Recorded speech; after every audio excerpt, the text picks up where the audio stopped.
Hey guys, Poro here with another MSI 2023 video, again with more bracket stage predictions at MSI.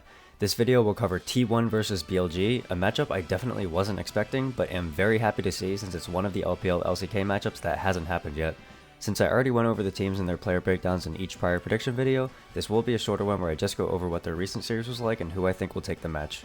I'll go over BLG first, who just defeated Gen G in a 3-0 series. It wasn't a questionable series where it was uncertain who was better, it was pure dominance where BLG proved they could overcome Gen G easily.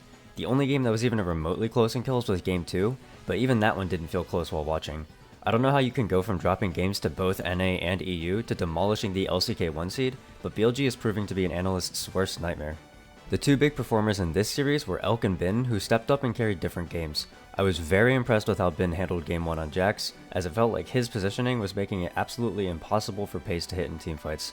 Even though the KDA isn't impressive or anything, his presence was what swung a lot of those fights for me. He also was the main driving force behind Game 2 victory, as his Gwen never really felt like it was under any threat at any point. Game 3 was all the Elk and On show, as On got to show his signature blitzcrank I kept warning you all about. Give this man a hook and he'll perform. Elk of course being the benefactor of all these hooks as he dropped a 16-1 game on Jinx to seal Gen G's fate. I completely got my analysis wrong.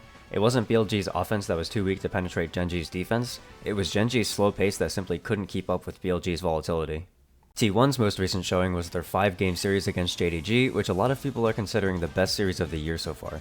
Games 1 through 4 really only went one of two ways. Either JDG won early game and then proceeded to stomp T1 afterwards, or the games went even and T1 won a teamfight in mid-game and ended off of it.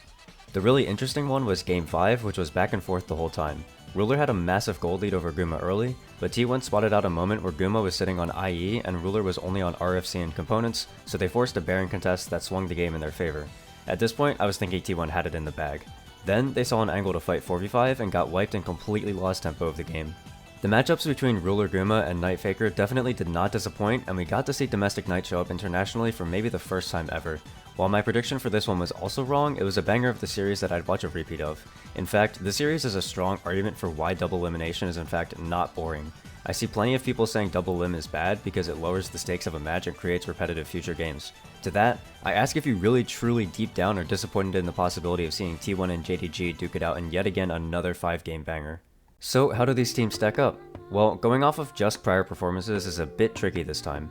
JDG stomped BLG and had a competitive series versus T1, so surely T1 has the edge. But Gen G played a competitive series against T1 and was stomped by BLG, so surely BLG has the edge. BLG was losing to Western teams in the early game, so surely this means they can't be favored against T1, right? But the Western teams were also finding early game leads against the Eastern teams all tournament, including T1 getting completely destroyed in early game against Mad Lions in Game 1, which means maybe BLG is just simply a better early game team than T1 is prepared for, just like what happened to Gen G. There are too many comparisons to go off of, so I just have to go with my gut here. At the end of the day, I can't help but remember BLG's performances against Western teams, where they lost a game after securing a lead against Golden Guardians, lost early games to Cloud9, and even looked about on par with G2. I can't imagine a world where T1 struggles against either LCS team or loses a BO5 to G2. However, I did make the same mistake in BLG versus Gen G's prediction, so I'll tip the odds slightly more in BLG's favor and say I've got T1 taking this series with 65 to 35 odds. That's all I've got for this one, and I'll see you guys tomorrow with my prediction on the final match of MSI. Bye!